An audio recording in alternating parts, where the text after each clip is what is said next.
দেশটা কি অন্তর্বর্তী সরকার চালাচ্ছে নাকি এই টোকাই সমন্বয়করা চালাচ্ছে, সেটাই এখন জনগণ দ্বিধাগ্রস্ত।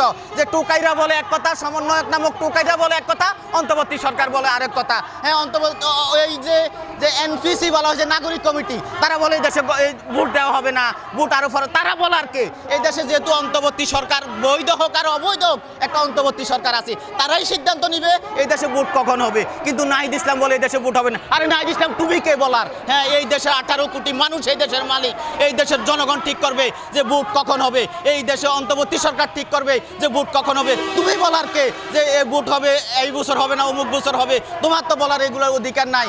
আফগানিস্তানের হামিদ কারজাইকে আমেরিকা যেমন রক্ষা করতে পারে নাই, ফেলে নিয়ে উঠে পালিয়ে যেতে হয়েছে, অন্তর্বর্তী সরকারও যদি বাংলাদেশে জনগণের ভোটাধিকার নিশ্চিত না করে, তাহলে তাকেও বেশি দিন বাংলার মানুষ আর রাখবে না, তাকেও হামিদ কারজাইয়ের মতো পালিয়ে যেতে হবে, আমেরিকাও রক্ষা করতে পারবে না। দেশে যে অসংখ্য ছাত্র জনতা হত্যা হয়েছে, আহত হয়েছে, নিহত হয়েছে, তাদেরকে যারা আইনে হত্যা করছে তাদেরকে যেমন আইনের আওতায় আনা উচিত, এই দেশে অসংখ্য পুলিশ সদস্য নিহত হয়েছে, আহত হয়েছে, তাদেরও আমরা এই দেশে সুষ্ঠু বিচার চাই। তাদেরকে যারা হত্যা করছে তাদের বিচার হওয়া উচিত। অনেকে মনে করে যে গণ আন্দোলনে যারা পরাজিত হয় তাদের ন্যায় বিচার পাওয়ার অধিকার নেই। আপনারা জানেন যে জুলাই আন্দোলনে এটা কোনো স্বাধীনতা বিরোধী আন্দোলন হয় নাই, এটা হচ্ছে একটা অভ্যুত্থান। বাংলাদেশে এর আগে অনেকগুলো অভ্যুত্থান হয়েছে, অভ্যুত্থানে যারাই আহত হয়, যারাই নিহত হয়, তাদের ন্যায় বিচার পাওয়ার অধিকার আছে। ছাত্র জনতা যেরকম আহত হয়েছে, নিহত হয়েছে, তাদের যেমন ন্যায় বিচার পাওয়ার অধিকার আছে, এই দেশে অসংখ্য পুলিশ সদস্য আহত হয়েছে, নিহত হয়েছে, তাদের পরিবারের ন্যায় বিচার পাওয়ার অধিকার আছে।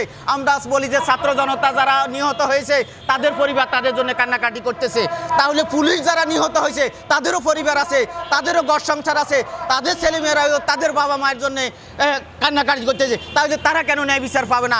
এই দেশে যারাই আহত হয়েছে, নিহত হয়েছে গণ আন্দোলনে, সকলের ন্যায় বিচার পাওয়ার অধিকার আছে। আমি পুলিশ হত্যারও বিচার চাচ্ছি এবং ছাত্র জনতাকে যাদের নির্দেশে, যাদের আদেশে হত্যা করা হয়েছে তাদেরকেও বাংলাদেশের প্রচলিত আইনে এনে বিচার করা হোক, এটাই চাচ্ছি।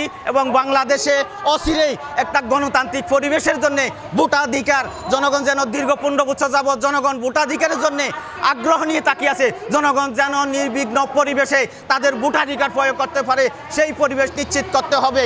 এখানে নাহিদ কী বলল, সমন্বয়কেরা কী বলল, সেটা দেখার বিষয় নয়। অন্তর্বর্তী সরকার যদি সহসায় নির্বাচন না দেয়, এই দেশের মানুষ অন্তর্বর্তী সরকারের পদত্যাগের দাবিতে রাস্তায় নামবে। কারণ অন্তর্বর্তী সরকারেরও স্মরণ রাখা উচিত যে মঈনুদ্দিন ফখরুদ্দিনও বাংলাদেশে বেশি দিন টিকতে থাকতে পারে নাই, অন্তর্বর্তী সরকারও বেশি দিন টিকে থাকতে পারবে না, এদেরকেও দেশ থেকে ফালাতে হবে।